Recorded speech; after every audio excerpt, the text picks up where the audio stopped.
Our ancestors sailed to these shores as long as 3,000 years ago. They came with everything they needed to sustain their lives on their long sea voyage. What they left behind, we may never know, but what is pretty clear is that they came to find a new home. Nomads of the sea who found a home in the most spectacular setting on earth. It must have been quite a sight to come across these gems of islands for the first time. What the ancients saw and how they felt can't be much different from the feeling we get when we come home. People of the islands, of the soil, of the sand, and of the sea.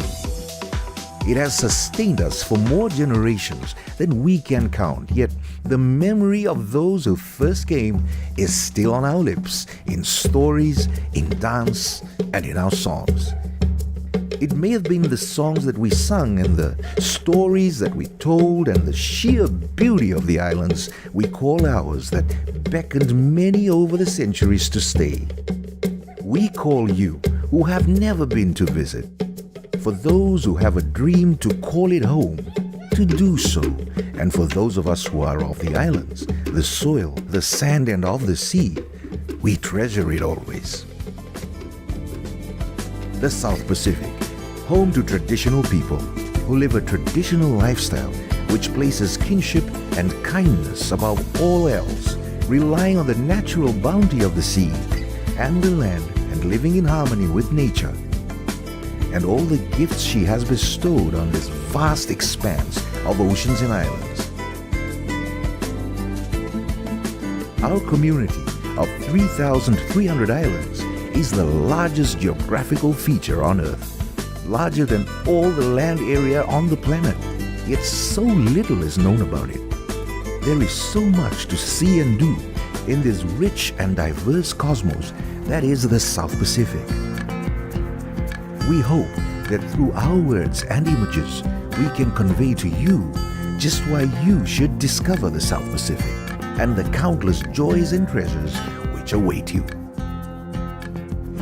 Perhaps the words of a well-known travel journalist who, when writing about the South Pacific, said it best. These are the lands before the wind. Life is lived in the moment. Tomorrow is only a concept. Today is a joy.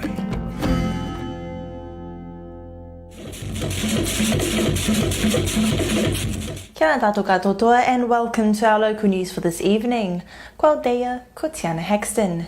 The Cook Islands Tourism Industry Council is very excited about the opening of the border between Australia and New Zealand.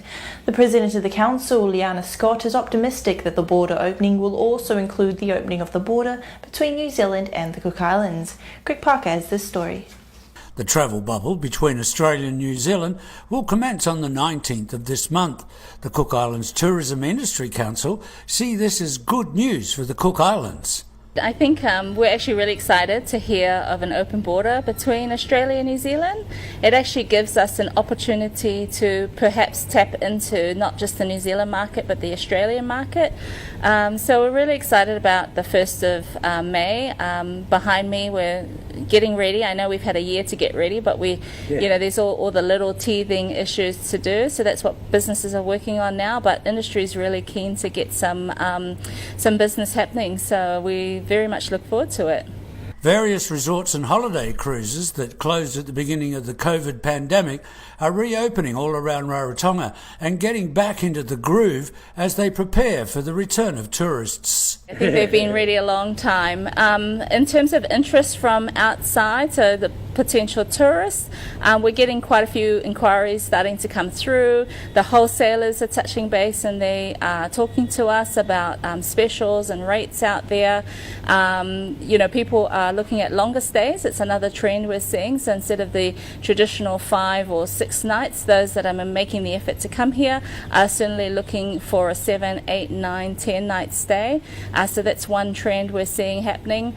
In New Zealand, it looks like they've got flights every day from the 10th of May. So they're getting themselves ready as well. So it's all coming together quite nicely. I think what we're seeing in terms of a trend is probably some light bookings in May as people just wait and see what's going to be happening. So a few people who are desperate to travel will be travelling in May, but certainly our inquiries recently have been for June onwards. We've got some weddings that are booked to come and stay and be married with us in June, and they're certainly not keen on changing their date for a second time, so it'd be really good to be able to have that special day for that couple that have been waiting this whole time. So I think there's a lot of that on the books, a lot of returnees that are keen to come, apart from those that are just wanting to travel somewhere different to their home. The Cook Islands are a special place for tourists to visit as we are free of COVID-19.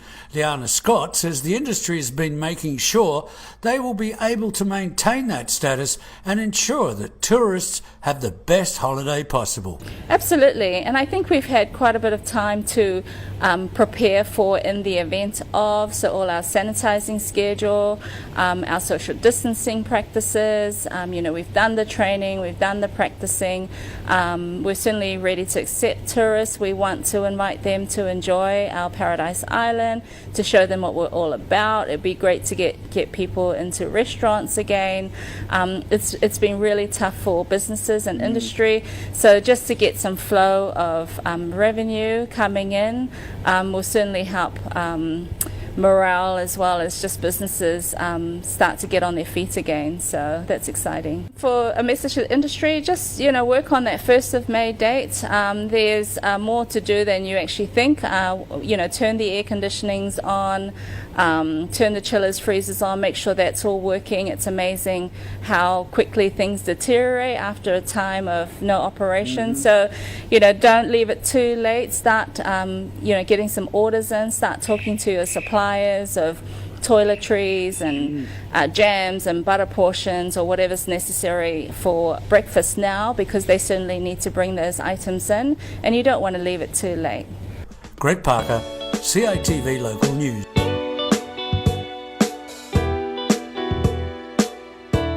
The Cook Islands are famous for their stunning beaches and carefree pace, and nestled in this island paradise is Manuia Beach Resort, right here in Rarotonga. Take a look.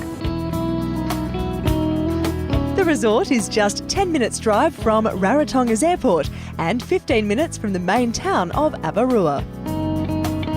Accommodation at the resort consists of 4 different types of beautiful suites situated in the lush tropical gardens or on the sparkling beachfront.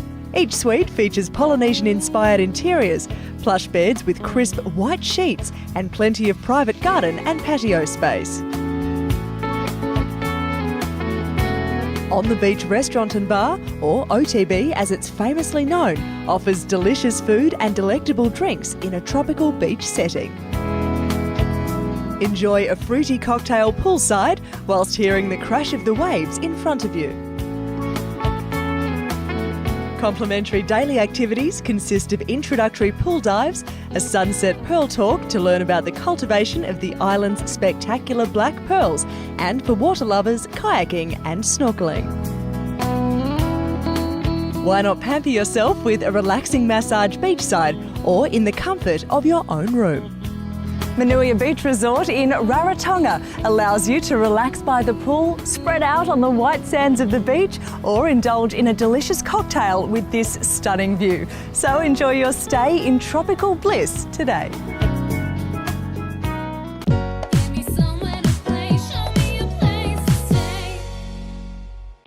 Organising transportation for the duration of your holiday is one of the most important parts of planning your trip, and I'm about to give you the inside scoop on a great local company that'll take all the hassle out of your island-based travel. Island Car and Bike Hire offers great value for money transportation solutions to suit any holiday maker's needs. The company operates out of 3 convenient locations across Rarotonga, providing comprehensive coverage throughout the entire island. There's a huge portfolio of cars to select from, entailing from spacious SUVs right through to racy convertible sport cars that perfectly complement a romantic escape. But my tip, get yourself one of these little scooters to get you around. The speed limit's only 50 k's an hour all around the island. They're easy to ride, stacks of fun and great for the young and young at heart. But remember, for an extra $2 a day, you can grab yourself a helmet and stay safe. Regardless of which vehicle best suits your travel requirements, all cars feature power steering, full air conditioning and electric windows. In the extremely rare event of vehicle mishap or breakdown, the company also offers friendly and efficient maintenance service 7 days a week, including after-hours road rescues. In a further show of good faith, the Island Car and Bike Hire crew guarantee free pick-up and drop-off anywhere on the island, with no hidden costs and unlimited kilometres. So when you want to get around this beautiful island on 2 wheels or 4, let Island Car and Bike Hire take care of your every need so you can get back to the really important stuff, like taking in this spectacular view.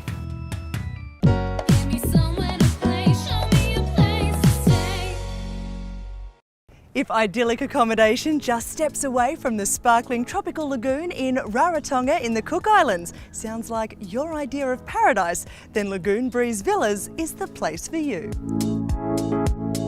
Overlooking Aroa Beach, the property is surrounded by 5 acres of lush greenery dotted with palm trees. Easy to get to by both car and taxi, the resort is located just a 10-minute drive from the international airport. Accommodation consists of a variety of villas and suites. Each boasts comfort and style, featuring full air conditioning and cooking facilities. Villas are designed in traditional Polynesian style, featuring thatched roofs and splashes of colour.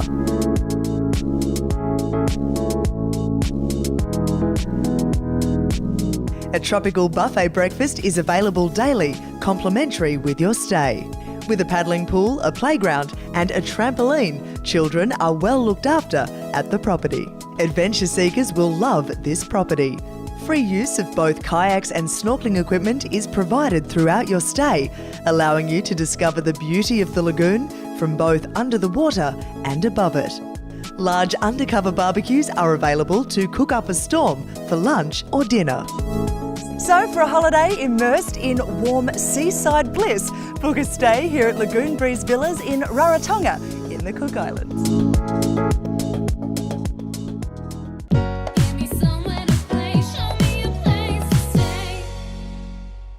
If a fun-filled day of music, laughter and snorkelling sounds like your dream holiday experience, then the next time you're in the island paradise of the Cook Islands, book a tour with Captain Tama's Lagoon Cruises. Undoubtedly one of the best ways to explore the waters of Rarotonga, Captain Tama's Lagoon Cruises depart daily from 11 a.m. from the beaches of Murray. The Barbecue Lagoon Cruise will take you from the pristine beachfront to Rarotonga's vibrant marine reserve in a glass-bottom boat. Admire the elegance and grace of the marine life from the comfort of the boat, or take your choice of provided snorkelling gear to meet the fish up close and personal. The marine reserve is home to giant clams, schools of colourful fish and bright starfish. Simply lie flat on your stomach on the water's surface and take it all in. After snorkelling, the crew give a hilarious coconut husking show and tree climbing demonstration, alongside 100 ways to tie a sarong, guaranteed to have you in stitches. All the laughing and swimming is sure to bring out your appetite. Feast on delicious barbecued fish sourced locally, fresh delicious snacks and salads, and even a fabulous fried banana. So there you have it for a once-in-a-lifetime holiday experience. Make sure you book a tour with Captain Tama's Lagoon Cruises right here in Rarotonga.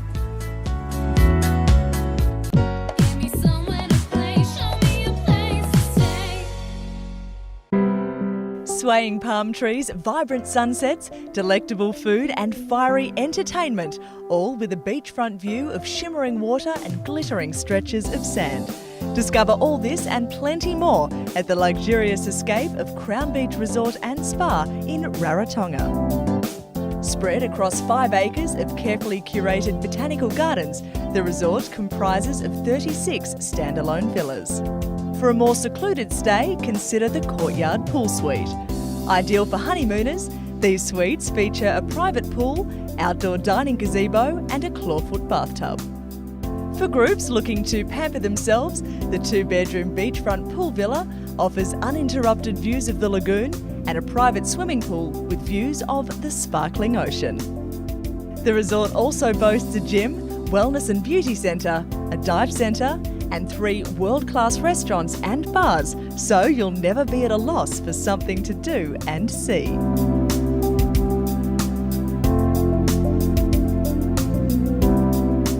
Live entertainment is available almost every night.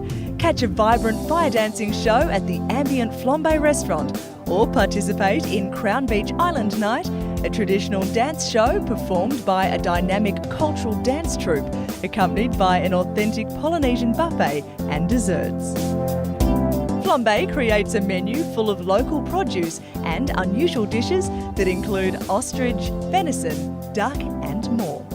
Well, for an amazing all-round experience here in Rarotonga, you can't go past Crown Beach Resort and Spa for your next holiday.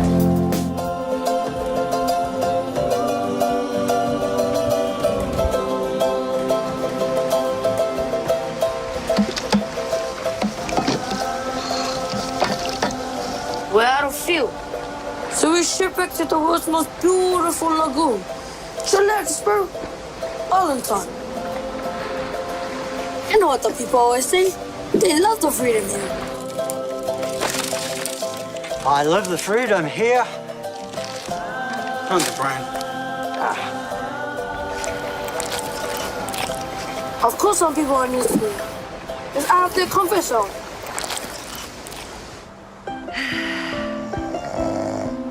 Darling, I've been thinking. Yes? Let's explore the island. Discover its wonders. Leave the resort? Have you gone insane? I'm sick of holidays stuck in the one place. Same meals, same beach, day in, day out. What about the children? What if we get lost? We'll all go. The island's only 32 kilometers around. Oh, the bus, darling.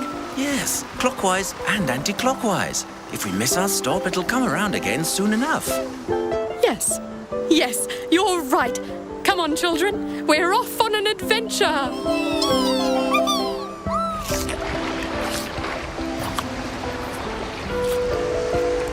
Nothing beats exploring a little paradise with the wind in your hair. There's no clutch, just turn the key on and away you go. Have fun. Ka kite.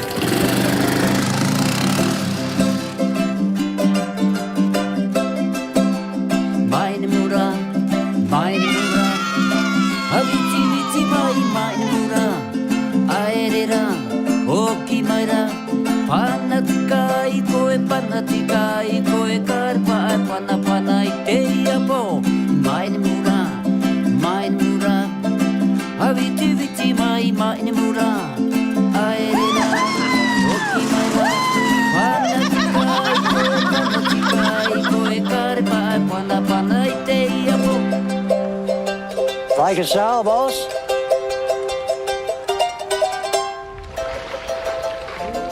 What about the tourists who hire a car? Well, you have to get a Cook Islands driver's license. But get this, in other countries, in your photo, it's against the law to smile. What?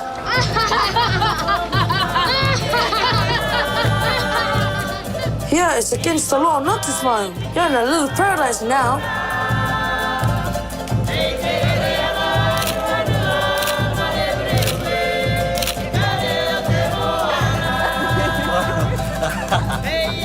And the best part, you can park for free anywhere in the whole country.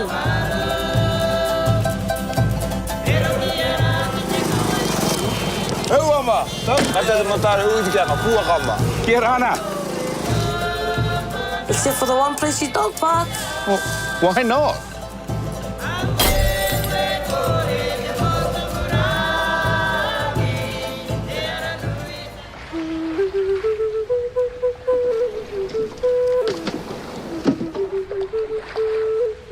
So you in a good mood?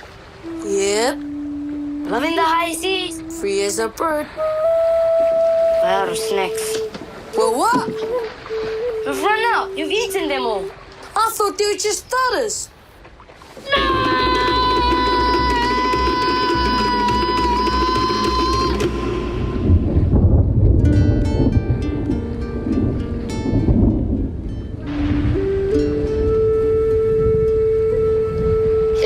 So long ago, we used to be cannibals.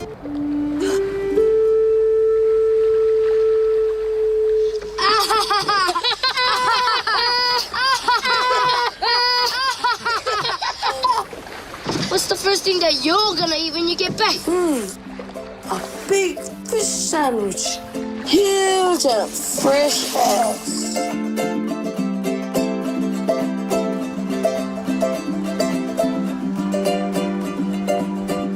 Can I have a tuna sandwich, please? Sorry, hun, out of tuna today, but I'll check. We've just got fresh mai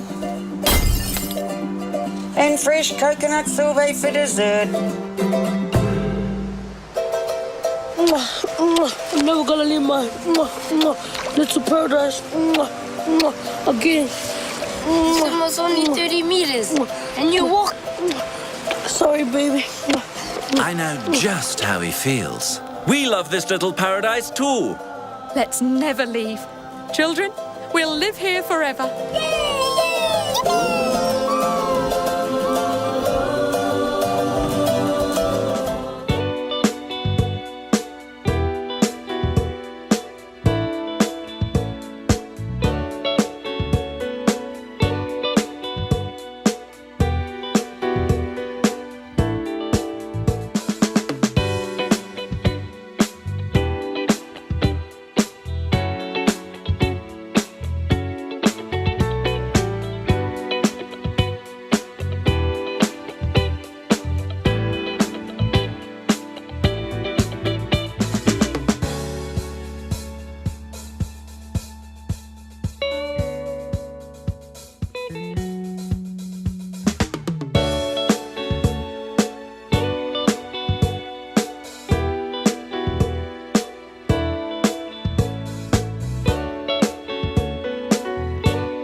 There's a place deep in the South Pacific.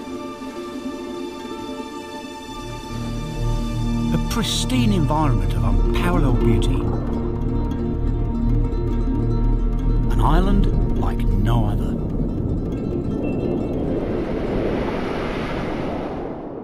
Niue.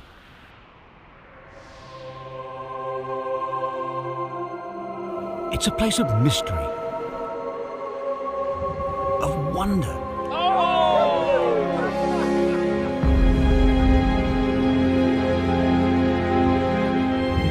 An oasis that teems with life.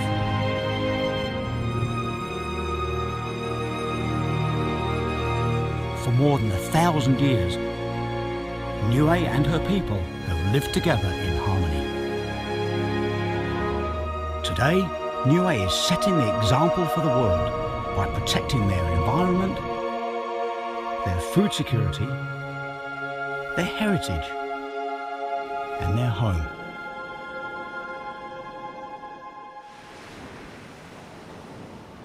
Now, and for all the generations to come.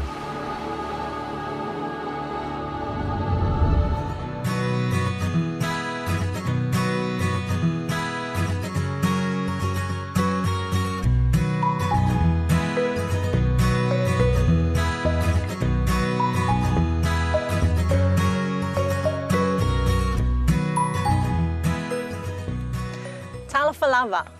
O lea malu pea ia lea tātana filia le fasa, awa o lea ua lilo vaiali, aiali vaiola i lea lofa o lea tua. E toi whata alofa atu tato polkalame o le kuka i le mai mua mai o tato atu nu. Ma o lea so o lea o mātou whaatasi ai, ma lea li I kuka, mai le ifi ele plantation i le atu a ana. Talafalava and warm welcome to this week's episode of Kuka, Tastes of Beautiful Samoa. This week we bring you to the exclusive Ifi'ele'ele plantation. It's located in the village of Fasito'outa. Set amongst tropical fruit trees with Pacific Ocean views, this place is the perfect place to relax and reinvigorate your senses. The Ifi'ele'ele plantation is managed and operated by our lovely hosts, Joan and Paul Lipo, who have traveled the world exclusively but have come home to settle here in Samoa. Their international experience, combined with their passion for Samoa, brings a high-quality hospitality, authentic and unique experience for our travelers. The Ifi'ele'ele plantation is a huge advocate of agri-tourism, operating their own farms, as well as dried fruit processing.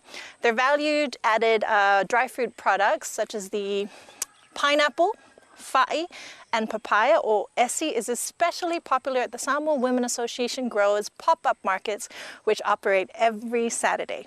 Today, our guest chef is Chef Paul, who I might add is an APTC alumni. So I'm quite proud and excited to see what he has in store for us. But before that, we're very privileged to have the Australian High Commissioner, Her Excellency Sarah Moriarty, joining us today on our show.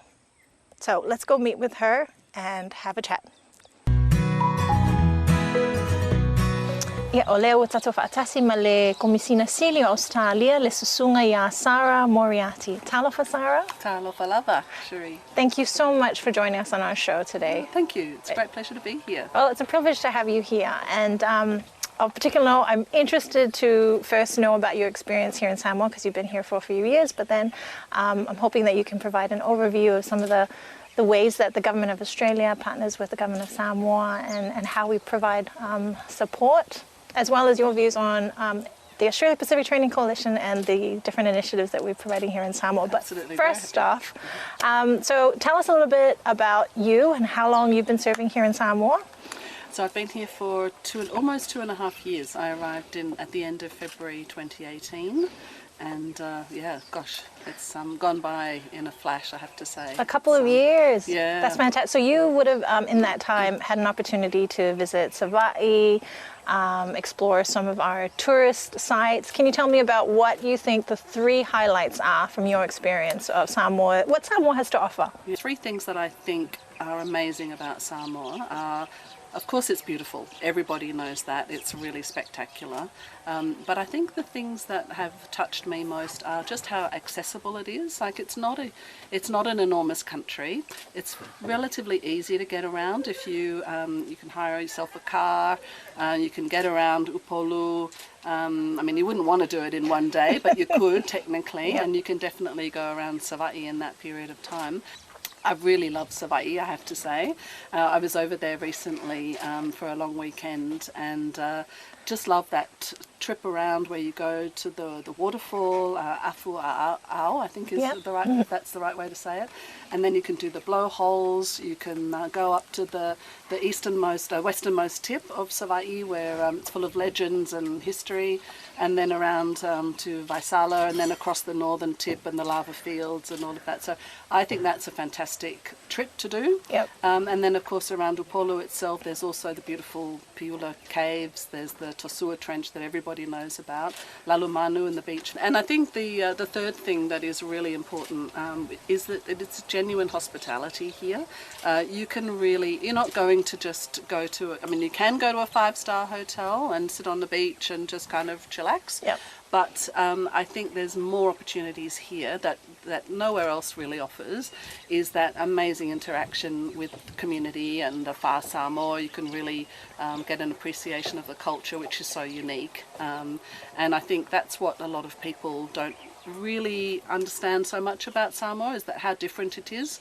And I know Australians are, I think we're the second largest tourist group coming to Samoa, but apparently the fastest growing, and hopefully that will when the tourism sector can pick up again, hopefully that will pick up really quickly, and that we can start to really get a lot more Australians visiting Samoa, because it's got so much to offer.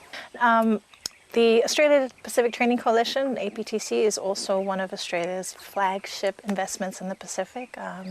It's its flagship program in training excellence. I suppose as the country director for APTC, this is something that's also close to my heart because I get to see firsthand the work that we're trying to enable in country. But this is a unique experience for me because I get to ask you to share with our viewers what your perspectives are on APTC and how it's changed and how it supports countries like Samoa.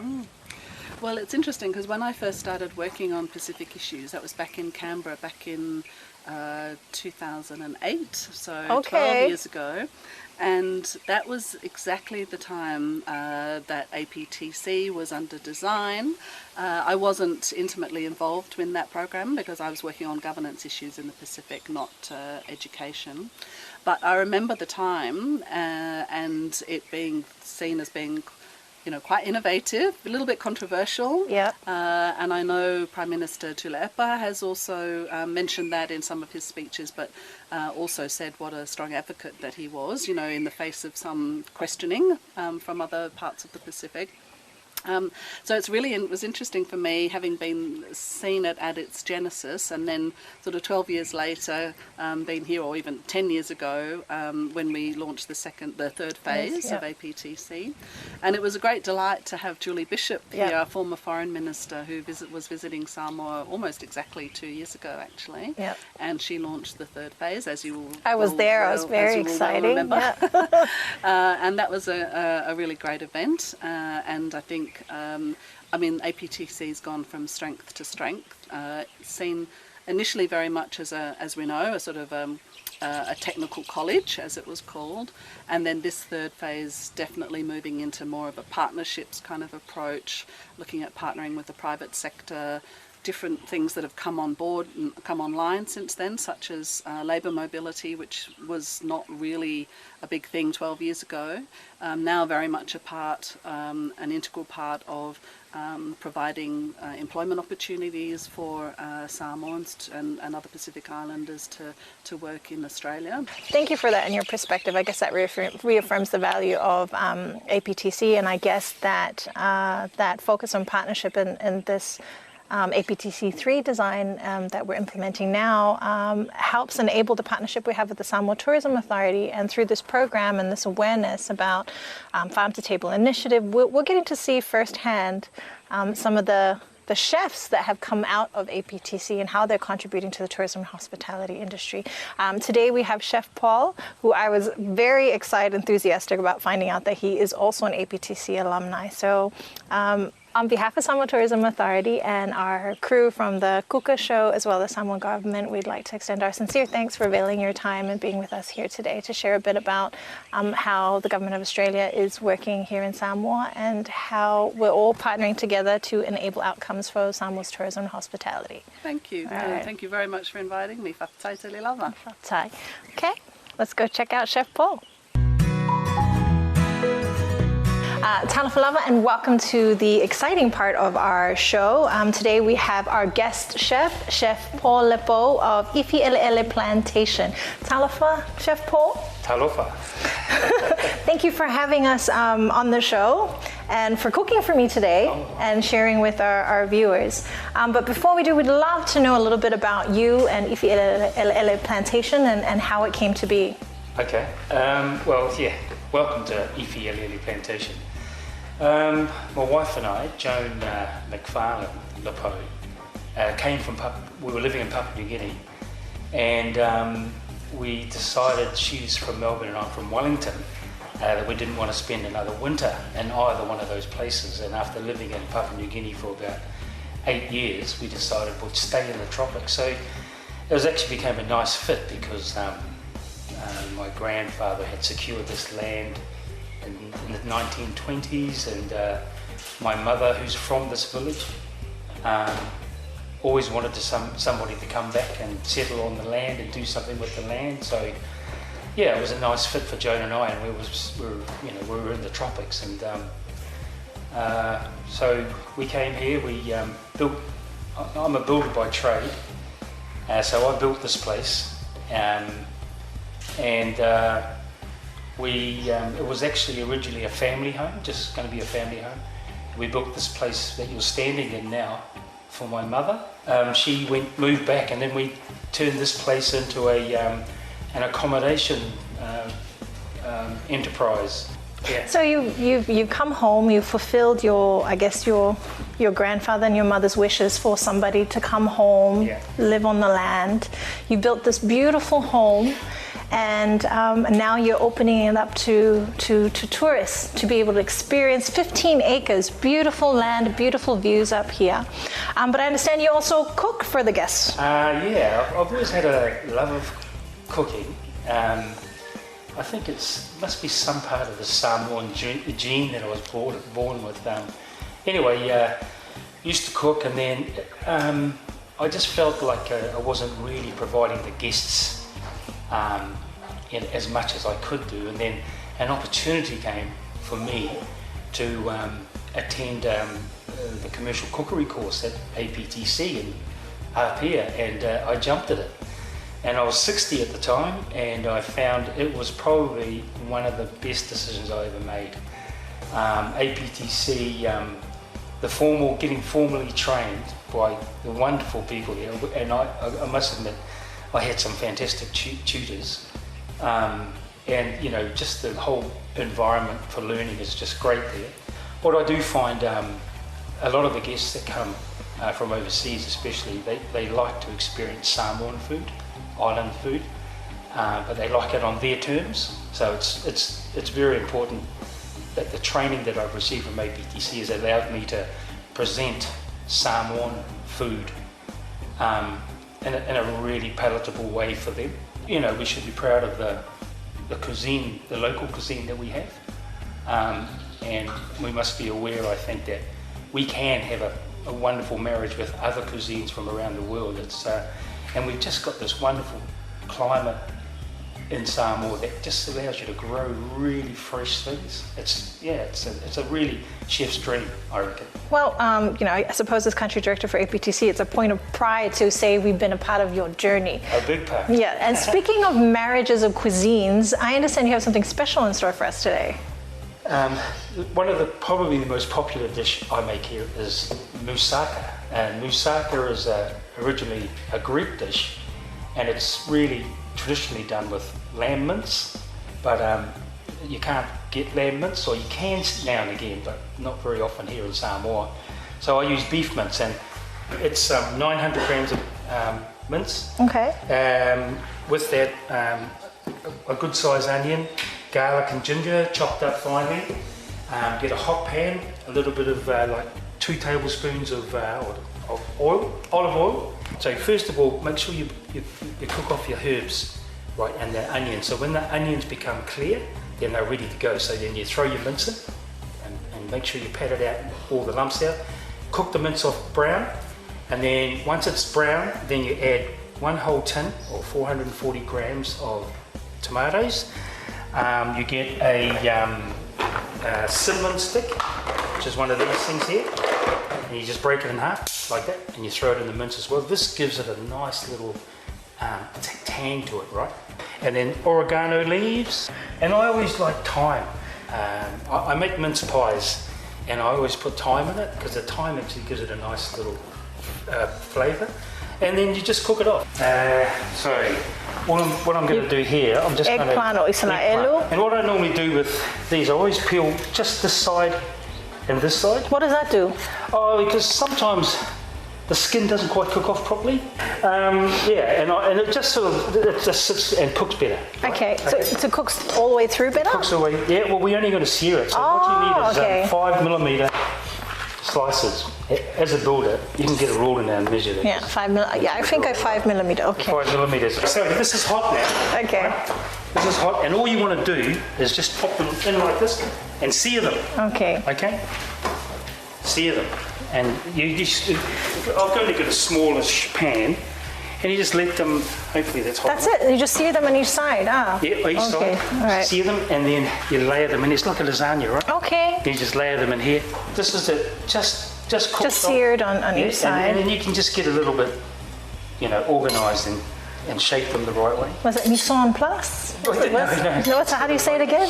Mise en place. Mise en place. But it's not that, it's... It's just being prepared prior to getting everything done? So you can feel it with the tongs, it's actually quite soft. Yep. You feel it with your tongs, it's hot, the pan's hot. See, it's oh, okay, yep. So you know it's cooked? Yeah, because it's going to cook off again in the oven. Yep. Meanwhile, you're still simmering the mince? I think it's just about right. Yeah, that's good. What does it look like? Yeah. So are you cooking off the moisture now? Yes, yep. So you've been simmering for a while, hasn't it? On low heat? Okay. I'll just leave it. There is we make a white sauce after this. There is a white sauce? Yeah, it's a roux really, and so we're going to make it in a minute. But what are the ingredients? Flour. Okay. Flour, butter, or fat, some sort of fat. So I'll use butter, and milk, and you just cook it off until it goes nice and creamy. Then you put Parmesan cheese. I like to put parsley in it, just chop up finely parsley, and then just beat it up, and then let it cool a little bit, and throw 2 eggs in it. I'm looking forward to seeing how you do that. I'm hit and miss with my white sauces, because sometimes they go lumpy, so sometimes I don't quite, add the milk at the right time, or not doing it right, and it turns up all lumpy. Yeah, what happens here now, we're just going to layer the mince, put the mince over the top of the eggplant. And see, 900 grams fits perfectly in this dish, doesn't it? It does. Yeah. Family size. Well, this will serve 6 comfortably. Yeah. 6. Yeah. Right. So you just flatten this out. Yep. So that you get a nice even thing in the serve. Yeah. So you've got your flour, so equal part flour to the butter, flour maca, sisir parmesan. Yeah. I don't know what the Samoan word for that is. 50 grams of 50 grams of parmesan, yeah. So milk. Can you put how much? 600 grams in there. Milk. Milk. Okay. All right, so I'm adding 600 mils of milk, measuring it out. So I've got the butter ready, and this is melting along quite well. See? Okay. See how it's not sizzling? Yep. You just want it to get nice and... Okay, you're right? Yeah. All right, yep. Right. So now you don't want it to sizzle? Oh, you just want it to melt. Okay. You don't want it to cook. Okay. You're going to cook now. Okay. So you can now up the heat a little bit and just leave it on the heat. And then you add your flour down. The important thing is you cook your flour off. You have to cook your flour off. So you just throw the flour in. Just quietly stir the butter. And it doesn't have to be butter. Roux is traditionally fat, any fat. Margarine, dripping, anything. But we use butter because the butter is probably more acceptable to people these days, butter. So what we've done now, as you can see, bro, it's now cooking, and it's starting to be dry. The butter's cooking out. So I'm just trying to see how it's sort of getting it powdery now. Yep. That's cooking. That's cooked. Okay. So if you grab the milk, please. So yep, and just tip I'm it a little scared. bit. Okay, just. No, but I'll do it. Okay, just in the middle. Just a dollop. Yep, just throw. Dollop. Keep going. Yep. Right. So now we just want to combine that milk and the flour and butter. Yep. Right. See, it's coming good. Yep. Okay. A bit more.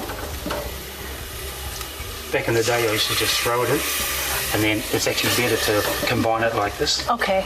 Yeah. So that's probably what I'm doing wrong. And then now you we're put gonna half of that in there now. Keep going. Yes. Right. Now. Right. Is it good? Yeah. So we'll just let it cook off a little bit until it thickens up.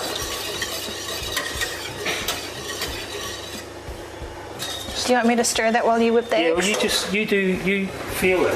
You just feel it getting a bit thicker. It is getting a bit thick. It's perfect. I've moved it from the heat because you said maintain the heat. Right. Okay. Just throw that in there and just put it back on the heat and just fold it. So just added the Parmesan cheese. 50 grams of Parmesan cheese. I'm folding it. So I'm just folding it in there? Yes. And just wet the blender. Okay. So it's all nice and Yeah. All right, how's that? That's great. Look, get a shot of that. That's great. Wow. Right. Now what we do now is we take it off the heat. I'll take it off the heat. And just let it cool down a little bit. Okay. And then we add the eggs in.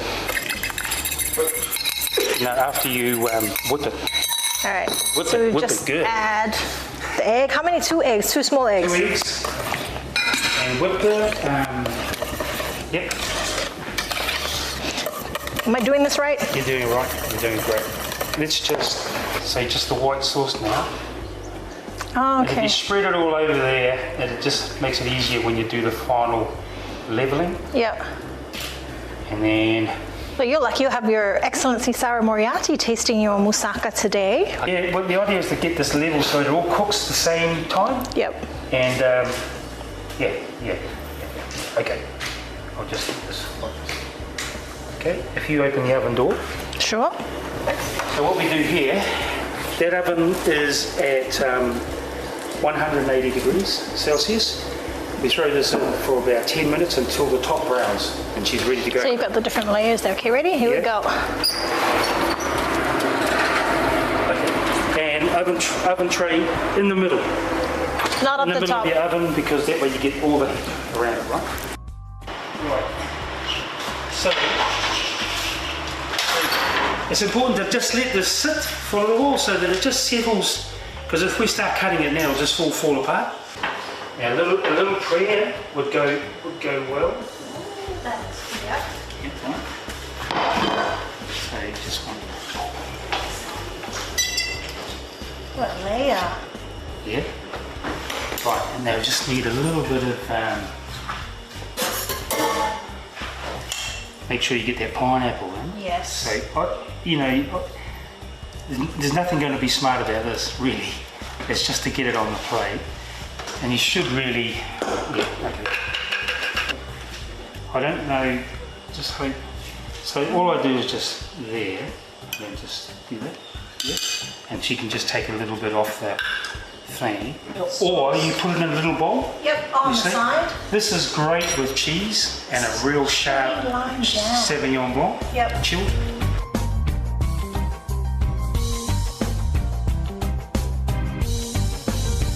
So we've come to our favorite part of the show where we get to taste the dish. So here in front of me, I have the moussaka dish that was prepared by Chef Paul. It's accompanied by coleslaw and this beautiful dollop of chili lime jam. To put his dish to the taste, we have Her Excellency Sarah Moriarty with us. So you want to give it a go? I can't wait. Okay, all right. Let's get into it. All right.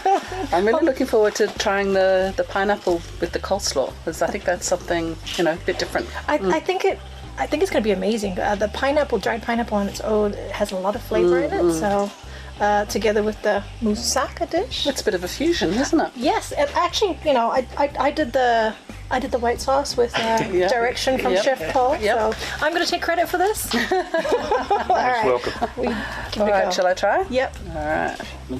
I don't usually put eggs. I always forget to put eggs in the white sauce. So that's good. That was a good tip for me to learn today because I think that helps, keep it firm. So looking forward to that. Yeah, it does.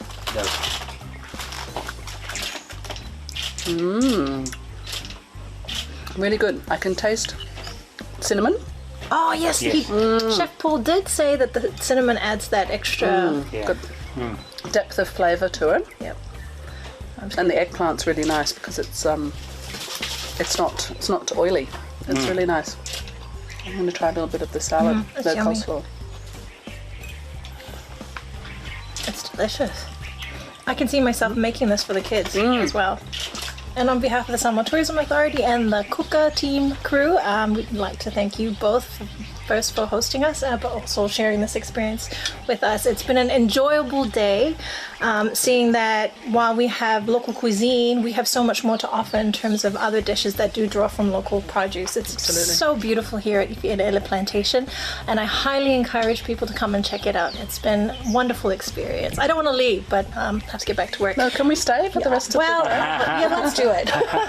In the meantime, we hope all our viewers enjoyed our show, and we hope you tune in to our next episode of of Kuka, Tastes of Beautiful Samoa. I'm Sheree Moana Robinson Moores, Country Director for the Australia Pacific Training Coalition, working in partnership with the Samoa Tourism Authority. Until next time, to wha soifua. To wha soifua.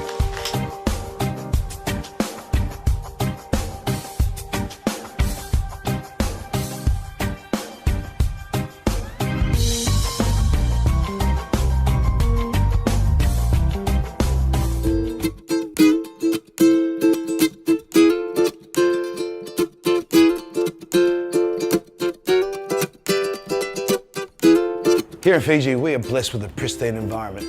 So the freshest organic produce, superfoods, and the freshest seafoods are in abundance here. Today I'm going back to my roots and we're cooking some Fijian Chinese food. The Chinese, their influence throughout the South Pacific was early 1800s. But here in Fiji, the influence is pretty obvious. Chop suey is still here. The buns and the teas and the little cake shops are all Chinese, and you can see them all throughout our capital cities and some of our tourist areas. But the Chinese also today are influencing food in some different ways, and they're agricultural ways, which is great for us. We are now growing and exporting ginger, and now one of the newest arrivals is these oyster mushrooms, cultivated mushrooms. And we're finding that we can get access to these really cheap, but they are so delicious. Compared to the overseas oyster mushrooms, these seem sweeter, they're more meaty, and they're widespread. When you come to Fiji now, oyster mushrooms grown in Fiji, completely different to how we enjoy them at home. And more farmers are beginning to learn that diversifying their farms and growing things like this, higher yield, bit more money, and we're reaping the benefits. So let's get into this dish. Where this is Fijian more is in the technique of the protein. So a Chinese dish, a stir-fried dish, we'd normally slice meat, we'd marinate it, and then we fry it later, and then we toss it all together. This Fijian Chinese dish takes the tavu, so it's grilling meat over a hot grill. So earlier we got these beautiful steaks, local steaks, cooked them over a hot fire, let them smoke so they become a bit more smoky, and that's the meat we're going to use in this stir fry. So this is the one we did earlier. It's just the local meat too.